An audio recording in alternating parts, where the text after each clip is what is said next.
Muy buenas noches, queridos hermanos y amigos.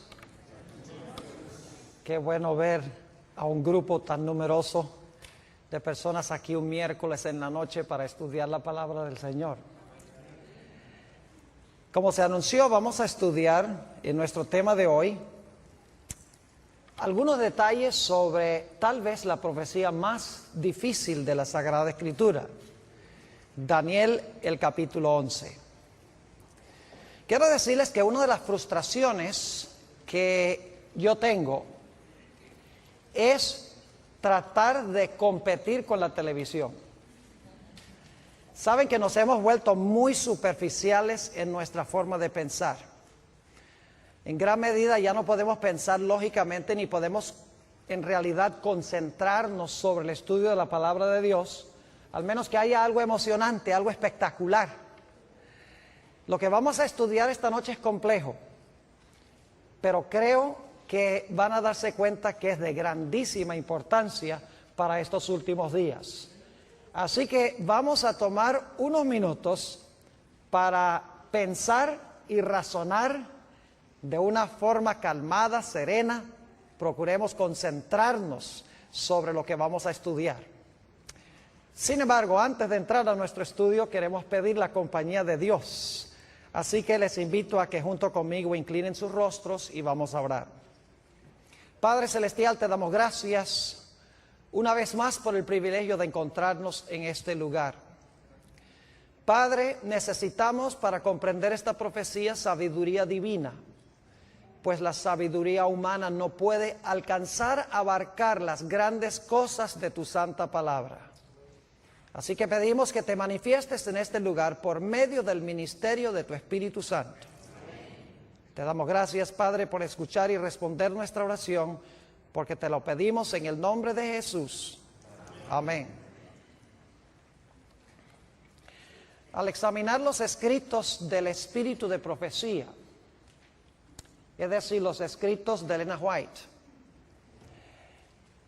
encontramos que ella solamente tiene 3 referencias al capítulo 11 de Daniel. Y ustedes se van a dar cuenta por qué estoy comenzando de esta forma mi presentación, porque vamos a compaginar la escritura con estos comentarios del espíritu de profecía. Uno de esos comentarios que ella tiene sobre Daniel 11 es un comentario muy general. Un segundo comentario que ella tiene es un poquito más específico. Y el tercer comentario que ella tiene, y recuerden que ella escribió más de 100,000 páginas, y solamente hace 3 referencias primarias a Daniel capítulo 11. La tercera referencia es bien específica, y allí ella cita versículos del capítulo 11 de Daniel. En efecto, ella cita los versículos 30 hasta el versículo 36 del capítulo 11. Solo una vez en todos sus escritos ella cita algún versículo de Daniel 11. En una cita ella menciona o pone allí en esa cita los versículos 30 hasta el versículo 36. Vale decir que ella nunca menciona los versículos controversiales, que son los versículos 40 al 45. No solo ella no cita estos versículos, sino que no usa ni siquiera el lenguaje de estos versículos.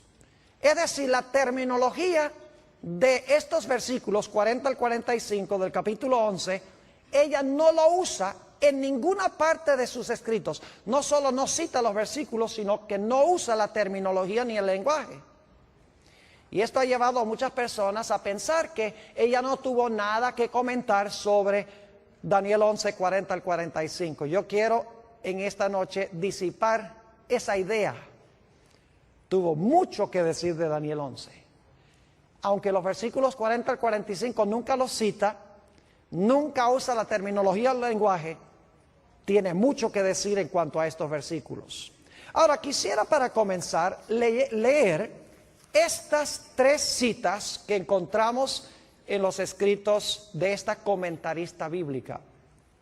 La primera cita se encuentra en Testimonios para los Ministros, un libro que ella escribió a los pastores, página 112. Y aquí, como menciono, es una referencia bien indirecta. Dice allí, la luz que Daniel recibió de Dios fue dada especialmente para estos postreros días. Las visiones que recibió en las riberas del Ulai, ese es Daniel 8, recibió Daniel 8 al lado del río Ulai, y el Hiddekel, la visión de Daniel 11 la recibió al lado del Hiddekel.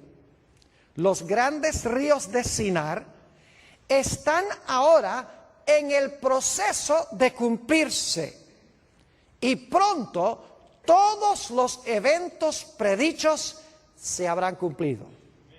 Ahora fíjense que ni siquiera menciona Daniel 11, sencillamente menciona que las visiones que recibió al lado del Ulai, que es Daniel 8, y la visión que recibió al lado del Hiddekel, que es Daniel 11, están en el proceso de cumplirse.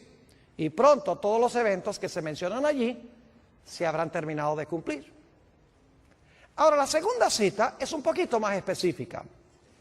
Se encuentra en un tomo que se llama Testimonios para la Iglesia, tomo 9, la página 14. Busqué esta cita en español y no la pude conseguir, así que la traduje. En el libro Testimonies for the Church, tomo 9, página 14, dice ella esto. El mundo está agitado con el espíritu de guerra. La profecía del capítulo 11 de Daniel casi se ha cumplido por completo. Entonces, ¿en qué parte de Daniel 11 estaríamos nosotros hoy? Si la profecía de Daniel 11 casi se ha cumplido por completo, significa que la mayor parte del capítulo se ha cumplido y estamos ¿a dónde? Estamos en los últimos versículos de Daniel 11. Sigue diciendo, pronto las escenas de angustia que se describen en las profecías ocurrirán. Ahora, en esta cita menciona específicamente Daniel 11. Dice que está, en la primera cita dice que Daniel 11 está en el proceso de cumplirse. Aquí un poco más específico, porque dice que la mayor parte de Daniel 11 ya se ha cumplido. Es decir, estamos en las escenas finales de Daniel, el capítulo 11. Ahora, la tercera cita es bien específica. Es la única cita, como les mencioné, a donde ella cita versículos de Daniel 11. Ella cita los versículos 30 al 36. Y quiero leer esa cita. Se encuentra, lamentablemente, está en una fuente que no se encuentra en español, no se encuentra traducido, pero yo traduje esta cita. Se encuentra en un tomo que se llama Manuscript Releases, tomo 13, en la página 394. Son materiales de la hermana White que no se habían publicado antes. Se sacaron más o menos unos 20 tomos con todo ese material que antes no había sido publicado. Por eso se llama Manuscript Releases, tomo 13, página 394. Fíjense lo que dice. No hay tiempo que perder. Nos esperan tiempos angustiosos. El mundo está agitado con el espíritu de guerra. Pronto ocurrirán las escenas de angustia que se describen en las profecías. La profecía del capítulo 11 de Daniel casi se ha cumplido por completo. Hasta ahí es parecido a la cita del tomo 9 de los Testimonios. Pero ahora sigue diciendo, mucha de la historia que ha ocurrido en cumplimiento de esta profecía se repetirá. Pregunta, ¿hay una porción de Daniel 11 que se cumplió ya? Sí. Dice, una vez más, mucha de la historia que ha ocurrido en cumplimiento de esta profecía, no dice que la profecía se va a volver a repetir, dice mucha de la historia que cumplió la profecía se va a repetir. Y luego note lo que sigue diciendo en el versículo, esta cita. Después de decir mucha de la historia que ha ocurrido en cumplimiento de esta profecía se repetirá, ella dice esto: En el versículo 30, ahora va a decir cuál parte se va a repetir de nuevo, cuál parte de la historia de Daniel 11 se va a repetir de nuevo. Dice, en el versículo 30, se habla de un poder que se enojará contra el pacto santo y hará según su voluntad. Volverá pues y se entenderá con los que abandonen el santo pacto. Y luego, no voy a citar los versículos, luego ella continúa citando los versículos 31 al 36. Es decir, el que leía el versículo 30 y luego ella cita versículo 31 al 36 y entonces dice esto. Escenas semejantes a las que se describen en estas palabras ocurrirán. Yo pregunto entonces, ¿qué porción de Daniel 11, según esta autora, se va a repetir de nuevo? ¿O qué eventos históricos, en cuáles versículos se van a volver a repetir? Son los eventos que se describen ¿dónde? En los versículos 30 hasta el versículo ¿qué? Hasta el versículo 36. Y quiero recalcar nuevamente que ella no dice que la profecía se va a cumplir dos veces. Dice que mucha de la historia que se realizó en cumplimiento de esta profecía se va a repetir. No es la profecía, es la historia que cumplió la profecía la que se va a volver a repetir. Es decir, las escenas que describen los versículos 30 al 36 van a ocurrir de nuevo en la historia. Ahora, para entender lo que ella está tratando de decir, necesitamos regresar un momento para repasar la secuencia de reinos que encontramos en Daniel 7 y Daniel 8. Y esto lo voy a hacer rápido, no voy a buscar los versículos, porque la mayoría de los que estamos aquí hemos estudiado estas profecías. En Daniel 7 tenemos un león. ¿Qué representa el león? Babilonia. Luego tenemos un oso. ¿Qué representa el oso? Medo-Persia. Luego tenemos un leopardo. ¿Qué representa el leopardo? Grecia. Luego tenemos un dragón o una bestia terrible que representa ¿qué reino? Roma. Y luego a ese dragón le salen 10 cuernos. ¿Qué representan los 10 cuernos? Representan los 10 reinos en los cuales se dividió el imperio romano. Y luego entonces sale un cuerno ¿qué? Un cuerno pequeño que gobierna ¿por cuánto tiempo? Por 1260 años. Ahora, ¿qué representan los 10 reinos? O los 10 cuernos, 10 reinos de Roma. ¿Y qué representa el cuerno pequeño? El cuerno pequeño representa la iglesia romana desde el tiempo cuando cayó el imperio romano y se fragmentó en 10 reinos y 1260 años más adelante, en 1798, cuando recibió una herida mortal. Es decir, tenemos cierta secuencia de reinos: Babilonia, Medo-Persia, Grecia, Roma pagana, Roma papal. Esa es la secuencia de reinos. Ahora necesito ir a Daniel 8, porque Daniel 8 sigue la misma secuencia, pero hay una excepción. En Daniel 8 no empieza con Babilonia, sino que empieza con ¿cuál reino? Empieza con Medo-Persia. ¿Recuerdan un carnero? ¿Cuántos cuernos tiene el carnero? 2. Uno es más alto que el otro y dice que este carnero representa ¿qué reino? Daniel 8 lo dice, versículo 20. Dice, el carnero representa el reino de Medo-Persia. Muy bien. Y luego después se levanta un macho cabrío que viene y ataca al carnero. ¿Y qué representa ese macho cabrío que tiene un cuerno notable entre sus ojos?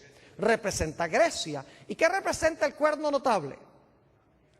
A su primer rey, Alejandro Magno. Y luego ese cuerno es quebrado, que significa que cae Alejandro Magno, y luego salen ¿cuántos cuernos? Salen cuatro cuernos, y en medio de esos 4 cuernos sale un cuerno ¿qué? Un cuerno pequeño. Ahora, claramente en Daniel 8 dice que el carnero representa a Medo-Persia. No cabe duda que el macho cabrío representa a Grecia. Su primer rey es Alejandro Magno. Los 4 cuernos que salen cuando ese cuerno grande es quebrado representan los 4 reinos en que se fragmentó el reino griego. Y luego entonces encontramos el cuerno pequeño, que si ustedes estudian con cuidado Daniel 8, van a encontrar que el cuerno pequeño tiene dos etapas. En primer lugar, el cuerno pequeño se extiende horizontalmente, porque conquista al norte, a la tierra deseable y al sur. Es decir, se extiende geográficamente. Pero luego dice que ese cuerno pequeño se mete con el reino de Dios y pisotea el santuario de Dios. Es decir, al principio es un cuerno político, pero luego se convierte en un poder religioso. Dos Romas, Roma política y Roma ¿qué? Y Roma religiosa. Es decir, tenemos la misma secuencia. Tenemos, en Daniel 7 empieza con Babilonia, ya Daniel 8 empieza con Medo-Persia, Grecia, Roma política, luego Roma papal o Roma religiosa. Ahora, con este trasfondo podemos entender un poco mejor la secuencia de Daniel 11. Vayan conmigo a Daniel 11 y vamos a leer empezando en el versículo 2. Lógicamente no podemos estudiar todos los detalles de este capítulo porque nos tomaría demasiado tiempo. Lo que quiero es que vean la secuencia de reinos. Daniel 11 y el versículo 2. Fíjense con qué reino comienza Daniel 11. Y ahora yo te mostraré la verdad. He aquí que aún habrá 3 reyes ¿en qué? En Persia. Y el cuarto se hará de grandes riquezas más que todos ellos. Y al hacerse fuerte con sus riquezas levantará a todos contra el reino ¿de qué? De Grecia. ¿Con qué empieza Daniel 11? Con Persia. ¿Empezó Daniel 8 con Persia? Claro que sí. Ahora, note lo que dice el versículo 3. Acaba de mencionar el reino de Grecia y dice en el versículo 3, se levantará luego un rey valiente, el cual dominará con gran poder y hará su voluntad. Ese es el cuerno notable en Daniel 8. Pero cuando se haya levantado, su reino será ¿qué? ¿Qué pasó con el cuerno en Daniel 8? Fue quebrado. ¿Y repartido hacia qué cosa? Los 4 vientos. ¿Cuántos cuernos salieron en Daniel 8 después que el cuerno notable fue quebrado? 4, exactamente. Dice, no a sus descendientes, ni según el dominio con que él dominó, porque su reino será arrancado y será para otros fuera de ellos. Es decir, su reino no fue a ninguno que descendió de él. Históricamente eso es cierto. Así que en Daniel 11 empezamos en primero con Persia, luego continuamos con ¿quién? Grecia, el cuerno notable que es quebrado, 4 reinos que se levantan de allí. Y entonces quiero que noten cuál es el siguiente poder. Daniel 11 y el versículo 22, estamos saltando algunos versículos porque solo quiero que capten la secuencia de reinos. Daniel 11 y el versículo 22. Dice, las fuerzas enemigas serán barridas delante de él como con inundación de aguas. Serán del todo destruidos junto con el príncipe del pacto. Ahora esa palabra destruidos mejor se traduce quebrantados. Es decir, ¿quién iba a ser quebrantado? El príncipe ¿de qué? El príncipe del pacto. Ahora yo pregunto, históricamente, ¿quién fue el que quebrantó al príncipe del pacto? ¿Qué imperio quebrantó al príncipe del pacto? ¿Fue quebrantado por quién? Por Roma. ¿Cuál Roma? ¿La Roma papal o la Roma pagana? La Roma pagana. Ahora yo pregunto, si Daniel 11 está siguiendo la misma secuencia de Daniel 8, ¿cuál esperaríamos que sería el siguiente reino? Tiene que ser Roma religiosa, ¿sí o no? Porque hemos visto Daniel 7, Babilonia, Medo-Persia, Grecia, Roma pagana, 10 reinos, cuerno pequeño. Hemos visto en Daniel 8 que comienza con Persia, luego Grecia, el cuerno notable, los 4 cuernos, luego entonces viene Roma en su fase política, luego entonces viene Roma en su fase religiosa. Daniel 11 tenemos lo mismo, tenemos a Persia, tenemos luego a Grecia, tenemos el rey notable, tenemos los 4 cuernos y luego entonces el poder que quebranta al príncipe del pacto, que fue Roma pagana. Es decir, el siguiente reino tiene que ser, ¿cuál Roma? Tiene que ser Roma papal, la Roma religiosa. Ahora vamos a Daniel 11 y vamos a leer aquí algunos versículos para que ustedes vean qué poder se describe aquí. el capítulo 11 y el versículo 31. Y se levantarán de su parte tropas, es decir, de parte de este poder que representa a Roma papal, que profanarán el santuario y la fortaleza, quitarán el continuo y pondrán la abominación asoladora. Yo pregunto, ¿es eso lo que hizo el cuerno pequeño en Daniel 8? Pisoteó el santuario, quitó el continuo, puso la abominación asoladora. Léanlo en Daniel 8. Fue lo que el cuerno pequeño hizo en su fase religiosa. Es decir, esto es paralelo al periodo del cuerno pequeño en su fase religiosa. Versículo 32. Lástima, no tenemos tiempo de estudiar todo esto, porque cada detalle vale la pena estudiarlo. Dice, con lisonjas seducirá a los violadores del pacto, mas el pueblo que conoce a su Dios se esforzará y actuará. ¿Habrá un remanente fiel? Claro que sí. Versículo 33. Y los sabios del pueblo instruirán a muchos, y por algunos días caerán. ¿Quiénes van a caer? Los sabios del pueblo, ¿verdad? ¿Y cómo van a caer? Dice, a espada, a fuego, en cautividad y en despojo. 4 métodos en que iban a caer los fieles de Dios. Y saben que si ustedes miran la Edad Media, van a encontrar que estos 4 métodos eran los que eran usados por la iglesia, empleando al Estado para perseguir a los que no estaban de acuerdo con las enseñanzas de la iglesia nominal de aquella época.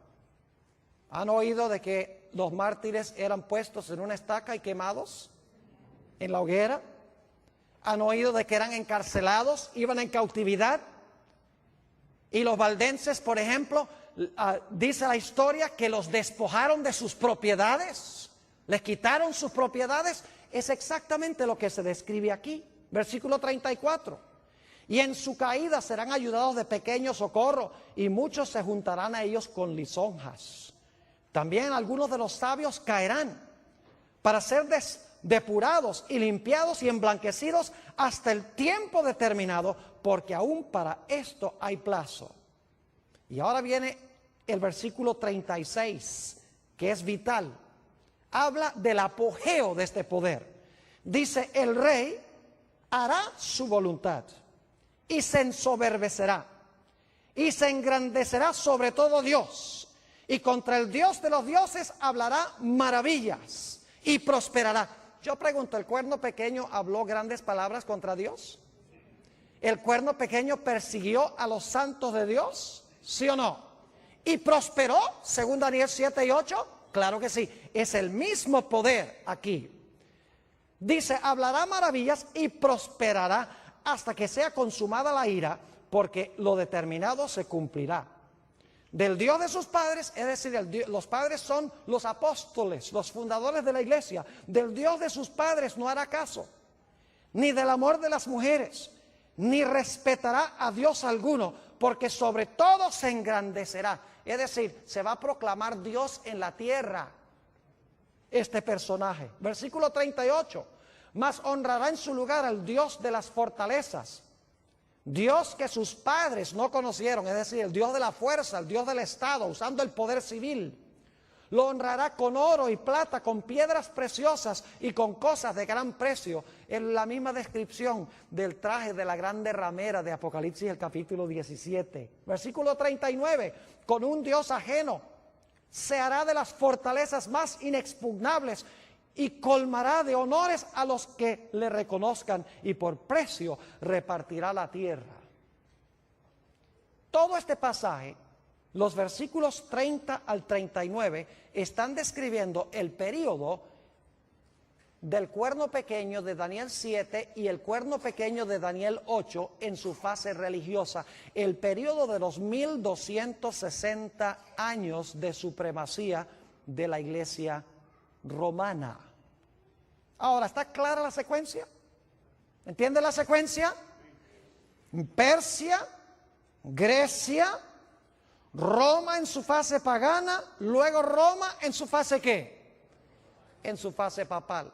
Pero yo pregunto, según las profecías, ¿cuántas etapas de dominio tiene el cuerno pequeño o la bestia, o en este caso el rey del norte? ¿Cuántas etapas de dominio tiene? A ver, díganme ustedes.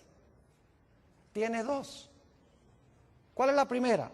¿Gobernó por cuánto tiempo? 1260 años. ¿Verdad que sí? Ahora, cuando cayó, después de los 1260 años, en 1798, terminado, ya no se levanta más nunca. ¿O se va a volver a levantar? ¡Oh, se va a volver a levantar! Porque Apocalipsis 13 dice que la bestia que gobernó 42 meses, que es lo mismo que los 1260 días, iba a recibir una herida, ¿qué? Mortal. Y por un tiempo iba a estar fuera de comisión.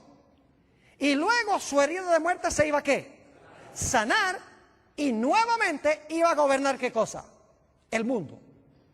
Ahora podemos entender por qué Ellen G. White dijo que escenas semejantes a las del pasado se iban a repetir. ¿Me están entendiendo lo que estoy diciendo?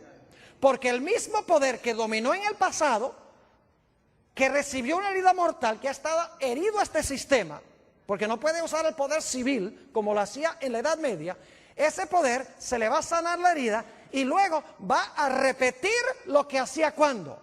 Lo que hacía durante los 1260 años. Por eso es que la autora que leímos dice, nuevamente, leo esta cita, dice, escenas semejantes a las que se describen en este versículo o en estas palabras ocurrirán de nuevo. Y luego entonces llegamos al versículo 40. Ahora yo quiero decirles cómo se relaciona el versículo 40 con los versículos 31 al 39. En el versículo 40 habla del rey del sur que se acornea contra el rey del norte. Es decir, el rey del sur ataca al rey del norte en el tiempo del fin. Pero luego dice que el rey del norte levanta contra el rey del sur, ¿qué cosa? Tempestad. Y se lanza contra él. Y si siguen leyendo hasta el versículo 45, se van a dar cuenta que el rey del norte, que dominó durante los 1260 años, versículo 31 al 39, y que recibió una herida mortal por parte del rey del sur en 1798, cuando el rey del sur se acorneó contra él, ese poder dice que va a conquistar al rey del sur y nuevamente va a llegar a tener un dominio mundial, un dominio global. Ahora, es interesante, como les mencioné, notar que Ellen G. White no cita ni un solo versículo de los versículos 40 al 45. O sea, cita hasta el versículo 36, nos ubica. Dice, este es el periodo cuando este poder ejerció su dominio. Pero en cuanto al tiempo cuando se le sana la herida, por lo menos no usa el lenguaje de Daniel 11 y empezando en el versículo 40. Y la gente dice, por lo tanto, ella no tuvo nada que decir en cuanto a estos versículos.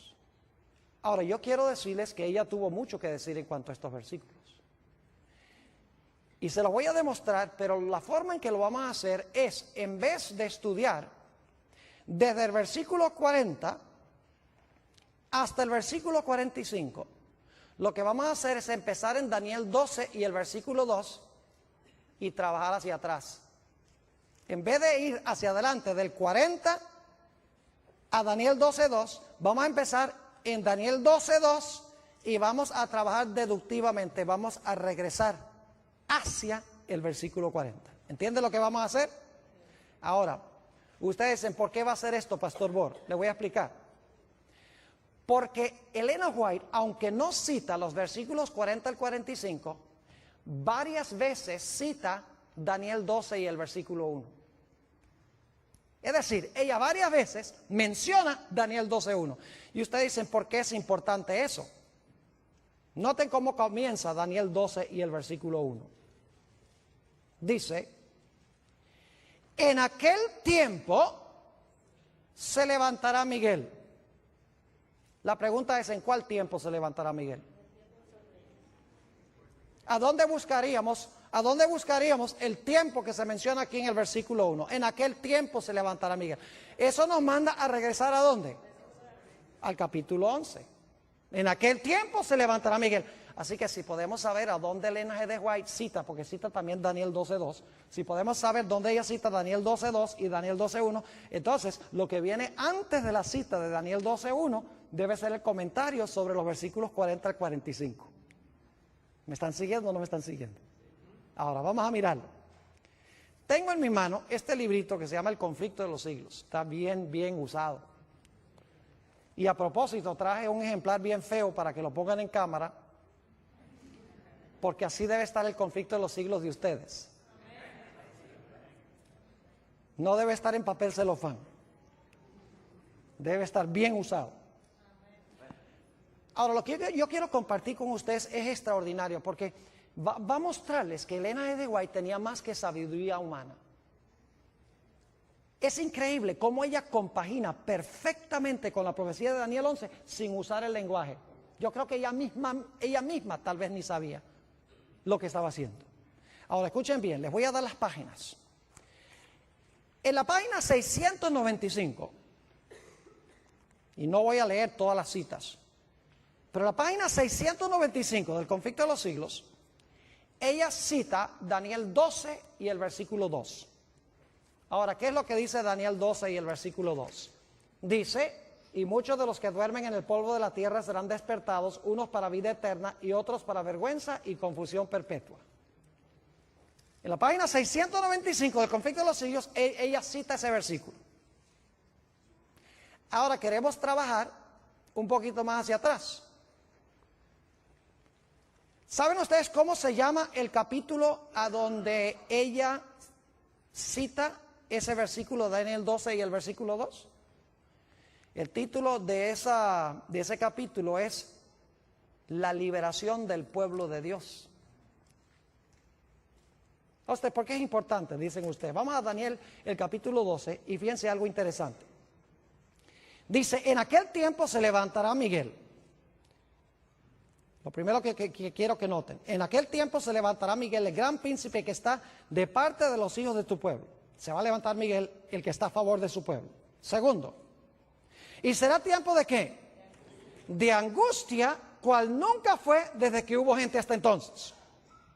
Número 2. Número 3, pero en aquel tiempo de angustia, tu pueblo será ¿qué? Libertado. Todos los que se hallaran escritos en el libro. Y luego número 4, dice: muchos de los que duermen en el polvo de la tierra serán despertados. 4 cosas.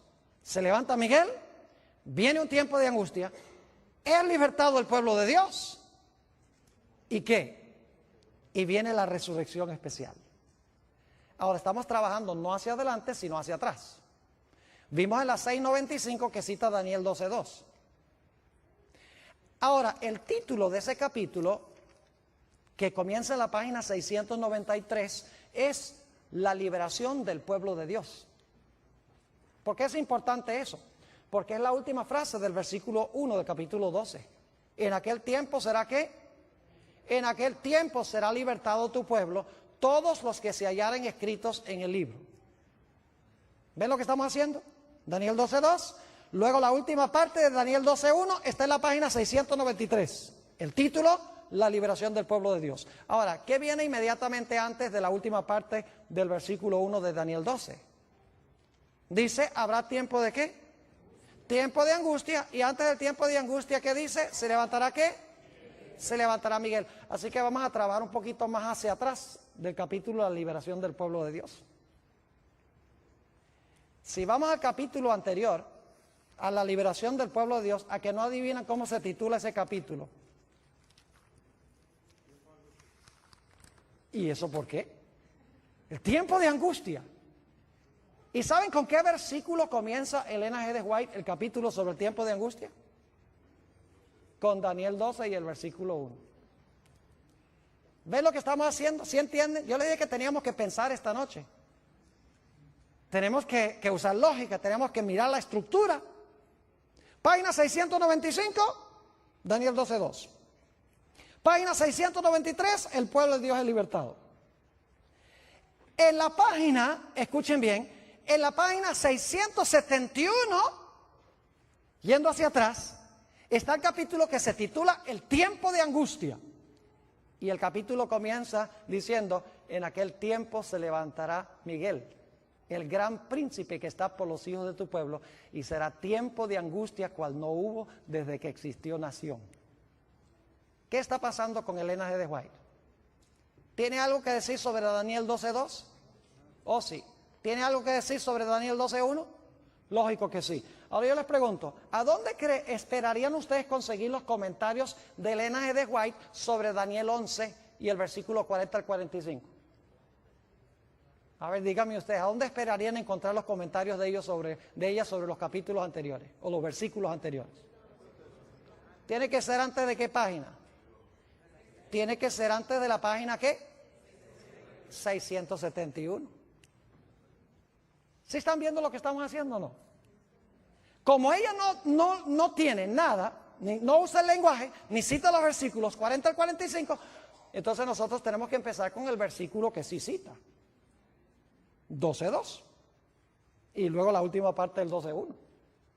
Y luego la primera parte del 12:1. 695, 693, 671.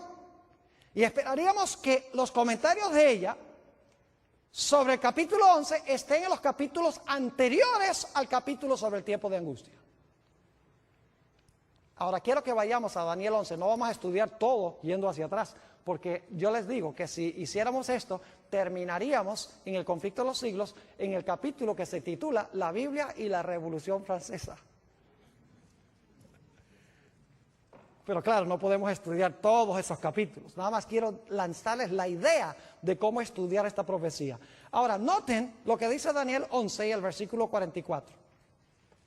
Cuando el rey del norte está en su apogeo, cuando se le ha sanado la herida a la iglesia romana y está dominando el mundo, según la Biblia, dice que algo va a pasar. Versículo 44. Pero noticias del oriente y del norte lo atemorizarán. Otras versiones dicen que nuevas del oriente y del norte lo espantarán. ¿Y qué va a ser como resultado de esas nuevas que vienen del norte y del oriente? Dice, ¿y qué? Y saldrá con gran ira para destruir y matar ¿a qué? A muchos. ¿Captan lo que dice el versículo? Hay ciertas noticias que vienen del norte y del oriente que espantan al rey del norte, y la reacción de él es salir ¿a qué? Salir a matar y destruir. ¿A quiénes? ¿A todo el mundo? En Daniel es el pueblo de Dios. A usted dice, ¿qué es eso de nuevas del oriente y del norte? Bueno, vamos a Apocalipsis el capítulo 7 y fíjense algo muy interesante. Fíjense lo que viene del oriente según el libro de Apocalipsis. Apocalipsis el capítulo 7 y el versículo 2. Vi también otro ángel que subía de donde sale el sol. ¿Qué punto del compás es ese? Del oriente, muy bien. Y tenía ¿qué cosa? El sello del Dios vivo. Y clamó a gran voz a los 4 ángeles a quienes se les había dado poder de hacer daño a la tierra y al mar, diciendo, no hagáis daño a la tierra ni al mar ni a los árboles hasta que hayamos sellado en sus frentes a los siervos de nuestro Dios. ¿Qué es lo que viene del oriente aquí? El ángel que trae ¿qué?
Sello de Dios, es decir, es el mensaje del sellamiento. ¿Y qué es el sello de Dios? El sello de Dios, no lo hemos estudiado esta semana, pero el sello de Dios es el sábado. El sello en la ley de Dios es el santo sábado. Ahí se encuentra el nombre de Dios, su territorio y el oficio. El único mandamiento que tiene las características de un sello. Es decir, este mensaje que viene del oriente es el mensaje del ¿qué? Del sellamiento. Bueno, ¿y las noticias que vienen del norte qué?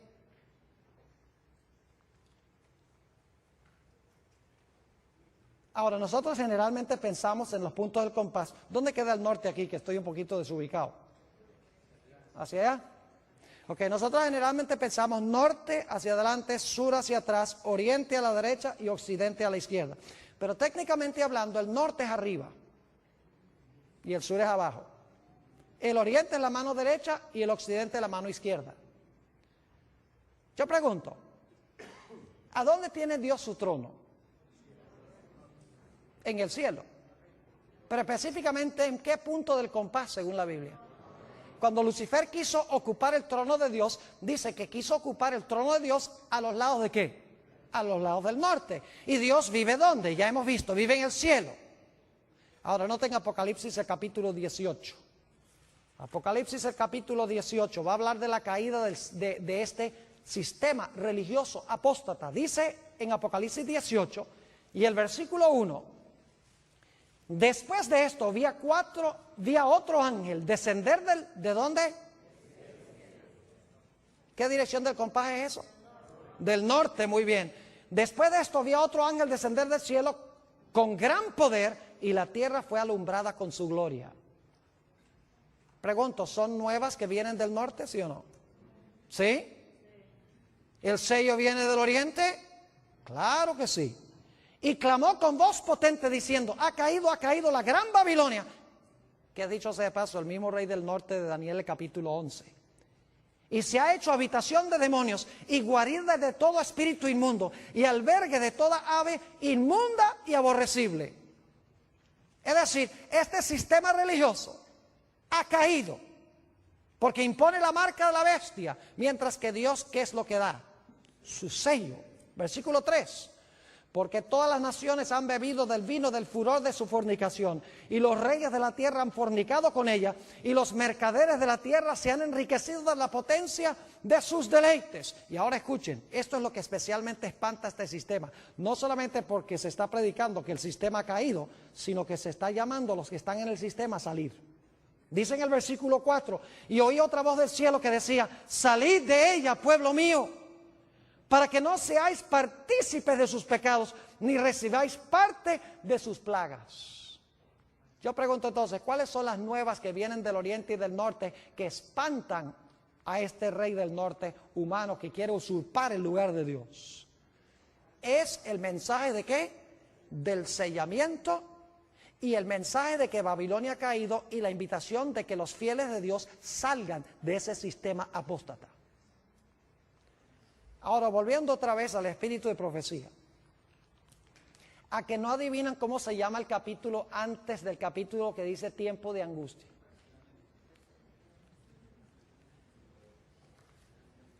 ¿Sabe cómo se titula? El mensaje final de Dios. ¿Y saben con qué pasaje comienza Elena G. de White ese capítulo? En la página 661.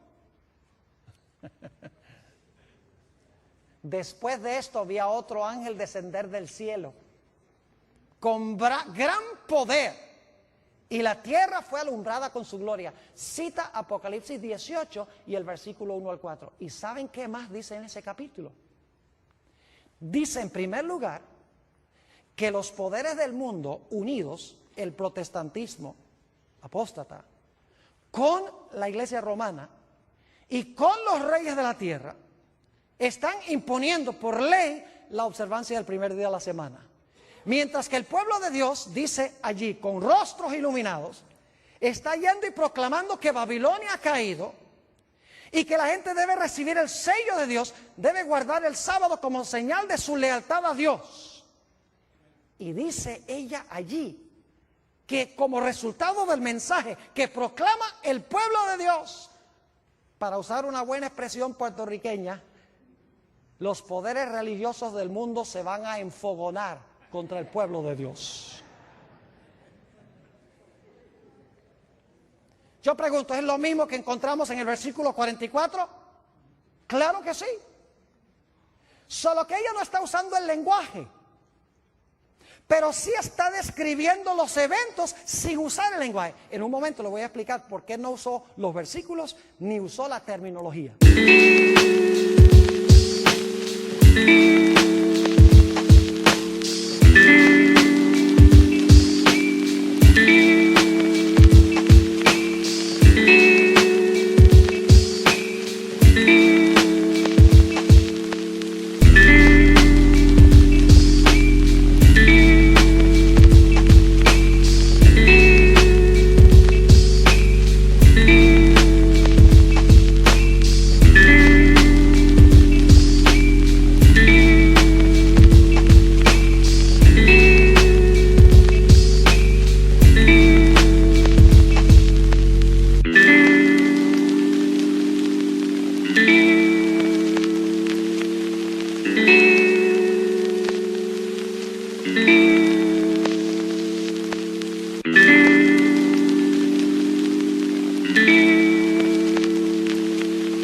Hay una razón especial por la cual no lo hizo. ¿Están entendiendo lo que estamos haciendo? Página 695, Daniel 12:2. Página 693, la última frase de Daniel 12:1. Tu pueblo será libertado. Página 671, se levantará Miguel y habrá tiempo de angustia. Página 661, el mensaje que viene del norte, del cielo, de que la gente salga de Babilonia, y el mensaje del sábado, del sellamiento, de recibir el sello del Dios vivo, y la ira que tendrá el mundo religioso contra aquellos que reciban el sello de Dios. Ahora yo quiero preguntar, ¿a dónde esperarían ustedes conseguir lo que Elena G. de White tiene que decir sobre los versículos antes del versículo 43? O antes del versículo 44. ¿Dónde esperarían conseguir los comentarios de ella? ¿Antes de qué página? Antes de la página 661. Y si tuviese tiempo, que no lo tengo, iríamos hacia atrás en el conflicto de los siglos y veríamos que Elena G. de White, en su orden cronológico exacto, describe los eventos que se encuentran en los versículos 40, 41, 42 y 43. La única razón por la cual nosotros nos hemos movido de adelante hacia atrás es porque no podemos empezar en el versículo 40, porque Elena G. de White no tiene referencia a ese versículo. Ni al 41, ni el 42, ni el 43, ni el 44, ni el 45. Pero sí tiene Daniel 12:1. Entonces uno, si cita Daniel 12:1 y dice, en aquel tiempo se levantará Miguel. Entonces, aquel tiempo son los versículos anteriores y trabajamos hacia atrás. Y descubrimos que ella está siguiendo el mismo orden que encontramos en Daniel capítulo 11 sin emplear la terminología. Así que si ustedes quieren saber lo que significa la profecía de Daniel 11, lo único que tienen que hacer es empezar leyendo el conflicto de los siglos en el capítulo que se titula La Biblia y la Revolución Francesa, que es cuando el rey del sur, Francia, el ateísmo, se levantó contra Roma papal, llevó cautivo al papa y le quitó su poder civil, del cual no se ha recuperado todavía. Y luego siguen leyendo los capítulos y van a encontrar cómo ella describe que poco a poco este poder va a recuperar otra vez su trono. Y se va a unir con los protestantes, que es la tierra gloriosa que se menciona en Daniel 11, 42 y 43. Ojalá tuviera tiempo de hablar de la tierra gloriosa, que representa el protestantismo, especialmente como se encuentra en los Estados Unidos. Y dice que se van a unir con los poderes civiles del mundo, como pasó durante la Edad Media. Y su herida mortal se va a sanar y nuevamente va a recuperar el poderío en el trono del mundo. Yo pregunto, ¿cuadra eso con el panorama que presentan las profecías? Recibió una herida mortal en el tiempo del fin. Por un tiempo estuvo inactiva, pero luego su herida de muerte, que fue ¿qué? Sanada, y se maravilló los Estados Unidos en pos de la bestia. No, Estados Unidos también, pero en realidad se maravilló toda la tierra en pos de la bestia. Ahora alguno dirá, pero Pastor Bohr, ¿por qué es que Elena G. de White, si tiene esta interpretación, por qué razón es que ella nunca cita los versículos? ¿Por qué ni siquiera usa la terminología? Es que ni las palabras las usa. ¿Por qué es que ella describe los eventos sin usar las palabras simbólicas? Le voy a explicar. Porque en nuestra iglesia, alrededor del tiempo de los 1870, el editor de la revista adventista del Review and Herald era Uriah Smith. Y Uriah Smith, en esa década de los 70, cambió la interpretación de la iglesia adventista del Rey del Norte. Empezó a enseñar de que el Rey del Norte no era Roma religiosa, sino que era Turquía, que no cuadra con Daniel 11. Y el esposo de Elena G. de White, Jaime White, él decía, no es Turquía, es Roma religiosa, siguiendo la secuencia de los reinos en todos los capítulos. Queda claro de que el Rey del Norte es el mismo cuerno pequeño, es Roma papal. Y Jaime White y Uriah Smith se pusieron a pelear y estaban dividiendo la iglesia. Ahora, la hermana White sabía que esa profecía no era verdad presente para esa época, porque estaba lejos de los eventos que estamos viendo cumplirse en el mundo hoy. Esta profecía sí es verdad presente para ahora, pero en esa época no. En esa época, hace 120 años, hace 130 años, en realidad no era vital definir en ese momento quién era el Rey del Norte y dividir a la iglesia. Así que Elena G. de White dijo, voy a ser sabia. En vez de tomar la parte de mi esposo y que todo el mundo diga, ah, claro, es el esposo. Porque ella sabía que el esposo tenía razón. Ella dice, lo que voy a hacer es describir lo que dicen esos versículos sin usar la terminología.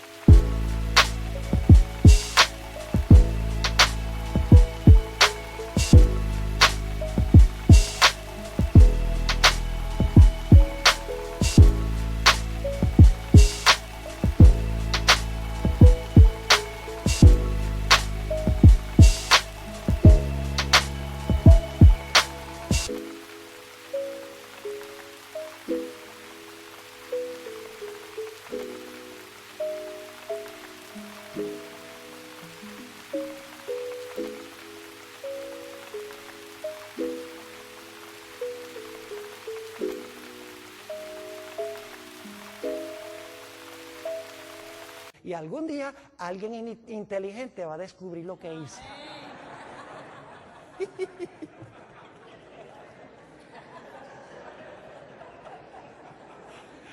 Y quiero decirles, yo no soy el único que lo he descubierto. Pero mis hermanos y hermanas, estas no son cosas que nosotros podemos descubrir nada más leyendo someramente la Escritura.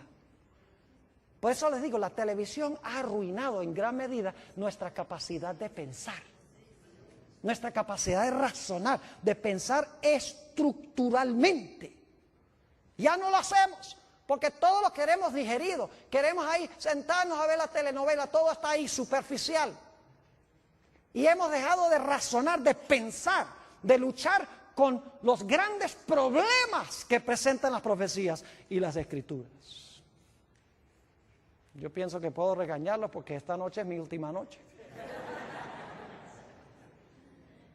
Ahora escuchen bien. Algunas personas preguntan, Pastor Bohr, ¿por qué Elena G. de White no menciona a Islam en las profecías? Porque hoy en día hay algunos en la iglesia adventista que están encontrando a Islam. Inclusive hay un teólogo famoso de la iglesia adventista que está diciendo que el cuerno pequeño es Islam. Y bien famoso, no voy a mencionar su nombre porque esto va a salir al aire. Pero está diciendo que el cuerno pequeño es Islam. Porque como los musulmanes están en las profecías, están en la historia ahora, en las noticias, tiene que estar en la Biblia. Lo mismo hizo Uriah Smith en la década de los 1870, como Turquía estaba en las noticias, dice, hay que conseguir a Turquía.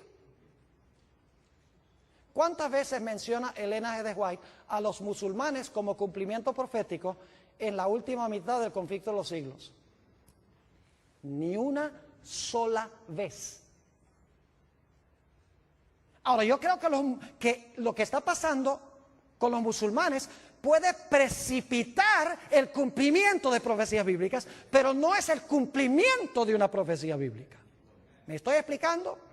Es decir, puede ser funcional en llevar a cumplir profecías bíblicas, pero no es el cumplimiento de una profecía bíblica. Yo les voy a decir, hay 3 razones por las cuales yo creo que se ha levantado Islam para cumplir profecías bíblicas. Número 1, porque Satanás quiere poco a poco que la gente pierda sus libertades en este país. Porque él sabe que no puede quitar la libertad de la noche a la mañana. Y no voy a describir cómo poco a poco hemos ido perdiendo nuestras libertades, no radicalmente, pero poco a poco. Y va a ser muy fácil algún día usar todas estas, la ley patriota y todas estas cosas, como una excusa para que nosotros seamos echados en la cárcel y no podamos tener un abogado ni nos digan de qué nos están acusando. Y para que puedan escuchar nuestras conversaciones telefónicas.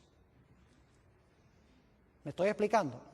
Primera razón, para perder las libertades poco a poco. Segundo, para traer a los Estados Unidos a la prominencia a nivel global. Porque eso es lo que Apocalipsis 13 dice que tiene que pasar. Los Estados Unidos tiene que, como decimos en inglés, flex its muscles.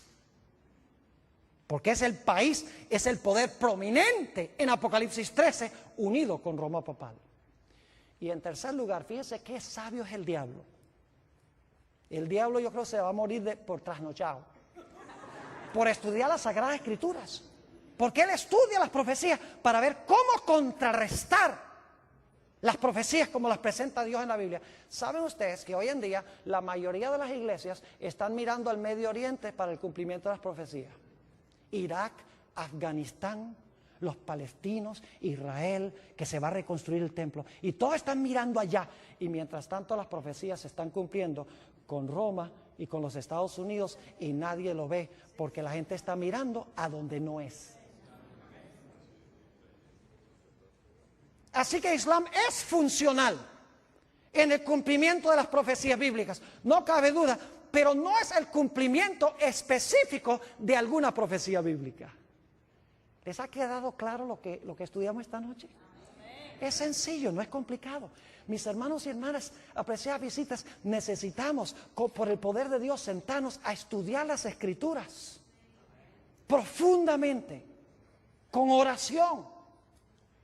No conformarnos con lo superficial. No venimos a la iglesia a que nos entretengan o a gozar. Hoy en día esa es la moda en la iglesia. Ay, que me den mucha música y muchos adornos y muchas cosas. Creo en la música, gloria a Dios, es un apoyo. Pero nunca sustituyamos los adornos por el mensaje. Estamos viviendo en tiempos tremendos. Y ojalá que Dios nos ayude a entender estas profecías y que estemos en el lado correcto en el gran conflicto.